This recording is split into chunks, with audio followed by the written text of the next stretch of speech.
تو رسول خدا کے سب سے جلیل القدر صحابی ہونے کا شرف بھی ان کو حاصل ہے، اور اس کا جو خاندان ہے وہ زرتشت تھا۔ قال رسول اللہ صلی اللہ علیہ وآلہ وسلم سلیمان منا اہل البیت، سلیمان ہمارے اہل بیت میں سے ہے۔ یہ اہل فارس ہیں اور اصفہان میں ان کا اصفہان سے یہ تعلق رکھتے تھے، لیکن سلیمان محمدی جو ہیں اس نے کبھی بھی غیر اللہ کی جو ہے اطاعت نہیں کی، ان کو سجدہ نہیں کیا، بلکہ وہ خدائے واحد کے جو تھے وہ قائل تھے۔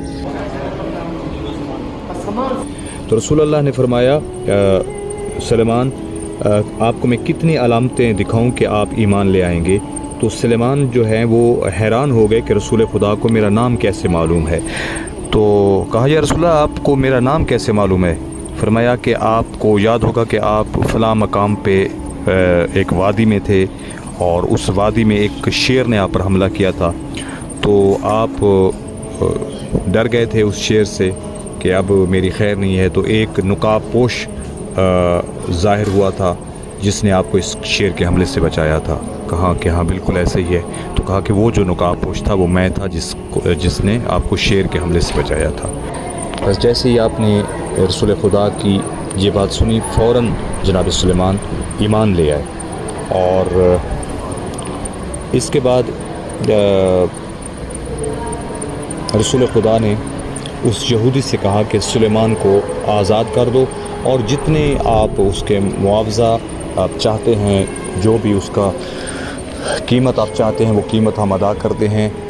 تو یہودی نے کہا کہ میں ایسے تو ان کو آزاد نہیں کرتا، میں ان کو ایک شرط پہ رہا کرتا ہوں جناب سلیمان کو کہ وہ میرے زمین پہ 500 کھجوروں کے پودے لگائے، درخت لگائے، اور وہ کھجوریں جب جوان ہو جائیں گی، جب وہ پہلا اپنا پھل مجھے دیں گی، تو میں جناب سلیمان کو آزاد کر دوں گا۔